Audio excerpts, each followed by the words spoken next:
واقعہ کربلا تاریخ اسلام کا وہ پرسوز واقعہ ہے جو قیامت تک نہیں بھلایا جا سکتا، جس میں نواسۂ رسول حضرت امام حسین رضی اللہ عنہ شہید کر دیے گئے تھے۔ یزید خلیفہ کے مسند پر براجمان ہو چکا تھا اور اس کے لیے سب سے بڑا خطرہ اللہ اور اس کے رسول صلی اللہ علیہ وآلہ وسلم اور دین اسلام پر ڈٹ جانے والے حضرت امام حسین رضی اللہ عنہ تھے، جنہوں نے نانا کے حق دین پر مر مٹنے اور اسے بچانے کی قسم کھا رکھی تھی۔ یزید سمجھ رہا تھا کہ والد اور بھائی کی شہادت کے بعد حضرت امام حسین رضی اللہ عنہ کمزور ہو چکے ہیں۔ اس نے سوچا کہ اپنی طاقت کو مزید بڑھانے اور حکومت کو مکمل طور پر اپنے قابو میں کرنے کے لیے آپ رضی اللہ عنہ کو راستے سے ہٹانا فائدہ مند ہوگا، لیکن اسے شاید معلوم نہیں تھا کہ سردار جنت کے لیے دنیاوی خلافت کوئی معنی نہیں رکھتی۔ کوفہ والوں کے سینکڑوں خطوط حضرت امام حسین رضی اللہ عنہ کو وصول ہوئے، جن میں یزید اور اس کے اعلیٰ کاروں کے مظالم بیان کیے جاتے تھے اور دین اسلام کو درپیش خطرات سے آگاہ کیا جاتا تھا۔ ایک اطلاع آپ کو یہ بھی ملی کہ شراب نوشی عام ہو چکی ہے۔ اپنے والد امیر المومنین حضرت علی رضی اللہ عنہ کی جائے شہادت پر جانے اور اپنے لوگوں کی رہنمائی کے لیے آپ نے مدینہ سے کوفہ جانے کا فیصلہ کیا۔ چنانچہ جب رجب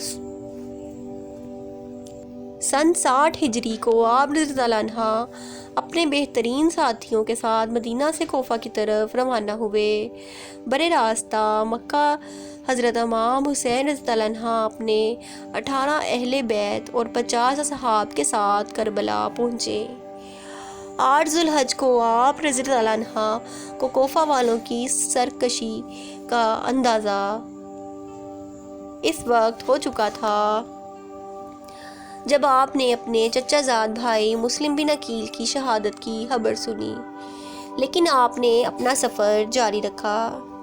شاید آپ اپنے نانا حضرت محمد صلی اللہ علیہ وآلہ وسلم کی اس پیشن گوئی کا انتظار کر رہے تھے جس کا ذکر حضرت محمد صلی اللہ علیہ وآلہ وسلم نے اپنی زوجہ ام المومنین حضرت ام سلمہ رضی اللہ عنہا سے کیا تھا۔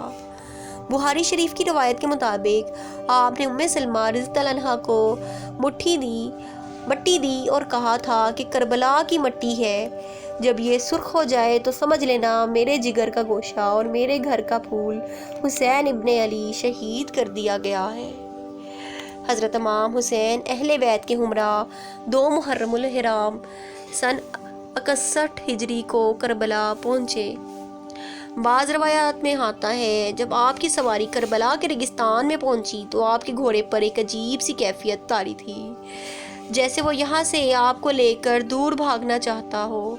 آپ نے پوچھا یہ کون سا مقام ہے تو معلوم ہوا کہ یہ سرزمین کربلا ہے۔ آپ نے ارشاد فرمایا قافلوں کو یہاں روک دیا جائے، ہم یہیں پر قیام کریں گے۔ اصحاب نے آپ کے حکم کی تعمیل کی اور کربلا کے بنجر ریگستان میں خیمے لگا دیے۔ آپ نے آسمان کی طرف دیکھ کر اللہ سے دعا کی کہ اللہ میرے نانا کے دین کی حفاظت فرما اور اسے زندہ رکھ اور آباد رکھ۔ آپ کو اطلاع مل چکی تھی کہ آپ کے چچا زاد بھائی حضرت مسلم بن عقیل، جن کو آپ نے اپنا سفیر بنا کر کوفہ بھیجا تھا کہ وہاں کے حالات معلوم کر کے آپ کو خبر دیں، ان کو انتہائی بے دردی کے ساتھ شہید کر دیا گیا ہے۔ کوفہ کے لوگ جو آپ کو بار بار خطوط بھیج رہے تھے، وہ کوفہ کے گورنر ابن زیاد کے خوف یا لالچ سے حضرت مسلم بن عقیل کو تنہا چھوڑ چکے تھے اور وہ کوفہ کی گلیوں سے بالکل ناواقف تھے۔ ابن زیاد کے ایک سپہ سالار نے ان کو امان کا وعدہ دے کر گرفتار کیا اور بعد میں انہیں کوفہ کے محل کی چھت سے دھکا دے کر شہید کر دیا۔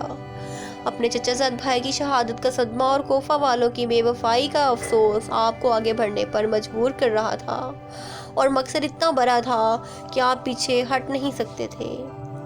خیمے لگ چکے تھے اور ترتیب کچھ یوں تھی کہ سب سے آگے پہلا خیمہ حضرت عباس رضی اللہ عنہ کا تھا۔ یہ ایسے شہید ہیں جو غازی کہلاتے ہیں۔ حضرت عباس علی رضی اللہ عنہ کی دوسری بیوی النبیین سے تھے۔ حضرت عباس رضی اللہ عنہ کربلا کے میدان میں حضرت امام حسین رضی اللہ عنہ کی فوج کے علامتدار تھے۔ یزیدی فوج 3 محرم الاحرام کو امام حسین رضی اللہ عنہ کی فوج کے راستے میں پڑاؤ ڈال چکی تھی۔ حالات کشیدگی کی طرف جا رہے تھے۔ حضرت امام حسین رضی اللہ عنہ نے اپنے صحابہ اور اہل بیت کو اکٹھا کیا۔ پھر آپ نے فرمایا، میں آپ سب لوگوں سے اپنی بیعت اٹھاتا ہوں، آپ آزاد ہیں، جانا چاہیں تو جا سکتے ہیں۔ سب نے کہا، ہم آپ پر جان نثار کریں گے، اپنے خون کے آخری قطرے تک دین حق کے لیے لڑیں گے۔ لہٰذا اب 2 راستے تھے، یا واپس چلے جائیں یا حق پر رہتے ہوئے جنگ لڑیں۔ لیکن معلوم ہوا کہ واپسی کا راستہ یزیدی فوج بند کر چکی ہے، اب صرف جنگ تھی یا یزید کے ہاتھ پر بیعت۔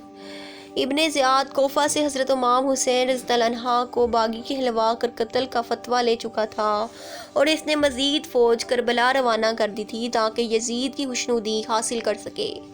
روایات کے مطابق حضرت امام حسین رضی اللہ عنہ کے بہترین افراد کے مقابلے میں ابن زیاد نے 4 محرم کو بہت بڑی فوج کا لشکر لے کر کوفہ سے روانہ ہوا۔ حضرت امام حسین کے ساتھ یزیدی فوج کے مذاکرات جاری تھے۔ 7 محرم الاحرام کو یزیدی فوج نے حضرت امام حسین رضی اللہ عنہ کو پیغام بھجوایا کہ آپ اپنے خیمے پانی کے قریب سے اٹھا لیں۔ امام حسین رضی اللہ عنہ نے پانی بند کرنے کا یہ ظلم اس لیے برداشت کر لیا کہ کہیں بعد میں لوگ یہ نہ کہیں کہ حضرت امام حسین اور یزیدی فوج نے تنازع پانی کا کیا اور یہ جس پر لڑائی ہوئی۔ آپ نے ظلم برداشت کیا اور اپنے اصحاب کے ساتھ خیموں کو پانی سے دور لے گئے۔ تپتے صحرا میں سب لوگ پانی کی پیاس سے تڑپتے رہے۔ لوگوں نے پانی کا تقاضا کیا، لیکن یزیدی فوج نے امام حسین رضی اللہ عنہ پر پانی بند کر دیا۔ امام حسین رضی اللہ عنہ کسی صورت بھی یزید کے ہاتھ پر بیعت کرنے کو تیار نہ تھے۔ آپ نے فرمایا، ہمارا راستہ چھوڑ دو، ہم کوفہ یا کہیں اور چلے جاتے ہیں۔ لیکن یزیدی فوج کسی بدقسمت جانور کی طرح طاقت کے نشے میں چور تھی۔ اس کے سربراہ نے کہا، 2 ہی راستے ہیں، آپ یا تو بیعت کر لیں یا جنگ کے لیے تیار ہو جائیں۔ بعض روایات کے مطابق 9 محرم الاحرام کو یزید کی فوج میں مزید جنگجو شامل کر دیے گئے تھے، جو حضرت امام حسین رضی اللہ عنہ کی فوج کے بہترین جانثاروں سے جنگ کرنے کربلا میں آئے تھے۔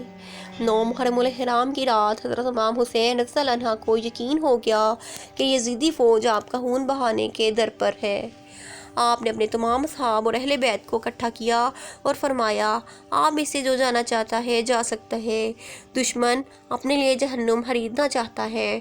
میری خواہش ہے کہ میرے نانا کی امت جہنم سے بچ جائے، لیکن وہ ہمارے خون کے پیاسے ہیں۔ روایات میں آتا ہے کہ حضرت امام حسین نے روشنی مدم کروا دی کہ اگر کوئی جانا چاہتا ہے تو چلا جائے۔ کچھ دیر کے بعد آپ نے اپنے باوفا بھائی اور ساتھی کو کہا، عباس، روشنی بڑھا دو، یعنی حضرت امام حسین کو یقین تھا کہ یہ میرا بھائی مجھے تنہا نہیں چھوڑے گا۔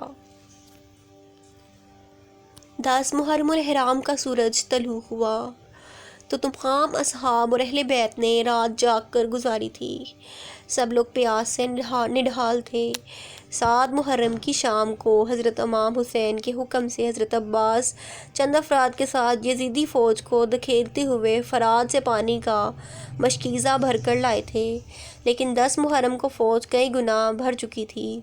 حضرت امام حسین کی 4 سالہ بیٹی حضرت بی بی سکینہ پیاس سے نڈھال تھی۔ انہوں نے اپنے چچا زاد حضرت عباس سے پانی کا تقاضا کیا۔ حضرت عباس، بی بی سکینہ اور حضرت علی اصغر کے لیے پانی لینے نکلے۔ آپ کے ایک ہاتھ میں علم تھا اور دوسرے ہاتھ میں تلوار تھی۔ آپ نے مشکیزہ اپنی پشت پر لٹکایا تھا اور حضرت امام حسین کی اجازت سے پانی لینے روانہ ہو گئے۔ یزیدی دشمن گھاٹ لگائے بیٹھے تھے۔ علی زادی کی ہیبت اتنی تھی کہ کوئی سامنے آنے کی جرأت نہیں کرتا تھا۔ یزیدی فوج کو پیچھے دھکیلتے اور روندتے ہوئے حضرت عباس پانی تک پہنچ گئے۔ آپ نے مشکیزہ پانی سے بھرا اور گھوڑے پر اپنے سامنے رکھ لیا۔ حضرت عباس تیزی سے خیموں کی طرف گھوڑا دوڑا رہے تھے کہ کسی تیز تیر انداز نے ایک تیر مشکیزے پر مارا۔ جس سے پانی ضائع ہونے لگا۔ اپنی جان کی پرواہ کیے بغیر آپ نے تلوار والے ہاتھ مشکیزے کے پانی کو ضائع ہونے سے بچانے کے لیے استعمال کیا اور پرچم بلند رکھا۔ تلوار ہاتھ میں نہ ہونے کا فائدہ اٹھاتے ہوئے ایک یزیدی سپاہی نے جو درخت کی اوٹ میں چھپا ہوا تھا تلوار سے ایک زوردار وار کیا۔ جس ہاتھ میں علم تھا وہ بازو شہید کر دیا۔ حضرت عباس نے درد کی شدت کے باوجود علم دوسرے ہاتھ میں تھام لیا۔ چند تیر مشکیزے پر لگے، پانی تیزی کے ساتھ ضائع ہونے لگا۔ اسی اثناء میں آپ کا دوسرا بازو بھی شہید کر دیا گیا۔ علی زادے کو بے دردی سے زخمی کر دیا گیا تھا اور آپ کے دونوں بازو شہید ہو چکے تھے، لیکن آپ اب بھی زندہ تھے۔ شاید اسی نسبت سے آپ کو غازی کا لقب دیا جاتا ہے۔ ایک بدبخت نے پیچھے سے آپ کے سر مبارک پر برچھی کی ضرب لگائی اور آپ شہید ہو گئے۔ ایک ایک کر کے تمام اصحاب آپ پر جانیں قربان کر رہے تھے۔ امام حسین رضی اللہ عنہ ان ظالموں کو آخر تک یہی ترکیب دیتے رہے کہ اے ظالموں، کیوں اپنے لیے جہنم خریدتے ہو؟ مگر آپ کی ایک نہ مانی گئی اور ایک ایک کر کے آپ کے سب ساتھیوں کو شہید کیا گیا۔ بالآخر آپ لڑنے کے لیے کربلا کے میدان میں اترے اور یزیدی فوج کی صفیں الٹ دی تھی۔ نواسۂ رسول صلی اللہ علیہ وآلہ وسلم قہر بن کر یزیدی فوج پر ٹوٹے۔ 10 محرم الحرام عصر کی نماز کا وقت ہوا۔ آپ گھوڑے پر سے اترے، ریت سے تیمم کیا اور نماز کے لیے کھڑے ہو گئے۔ یزیدی فوج کے بزدل سپاہی جو قریب ہی منڈلا رہے تھے اور حملہ کرنے کی جرأت نہیں کرتے تھے، حضرت امام حسین رضی اللہ عنہ کے نماز میں مصروف ہونے کی وجہ سے آپ پر حملہ کرنے کی جرأت کر پائے اور چاروں طرف سے آپ پر تیروں کی برسات کر دی۔ نماز میں مصروف ہونے کی وجہ سے حضرت امام حسین کو تیروں کی تکلیف کا اندازہ نہیں تھا۔ یزیدی کو شاید معلوم نہیں تھا کہ یہ علی زادہ ہے، اور حضرت علی رضی اللہ عنہ بھی نماز میں مشغول ہوتے تو اس قدر خدا کی یاد میں ڈوب جاتے کہ تکلیف کا اندازہ نہیں ہوتا تھا۔ جب حضرت امام حسین رضی اللہ عنہ سجدے میں گئے تو شمر نے اپنی تلوار کی ضرب سے آپ کا سر مبارک جسم سے الگ کر دیا اور اس کو نیزے پر بلند کیا۔ حضرت زینب رضی اللہ عنہ یہ سارا منظر دیکھ رہی تھی۔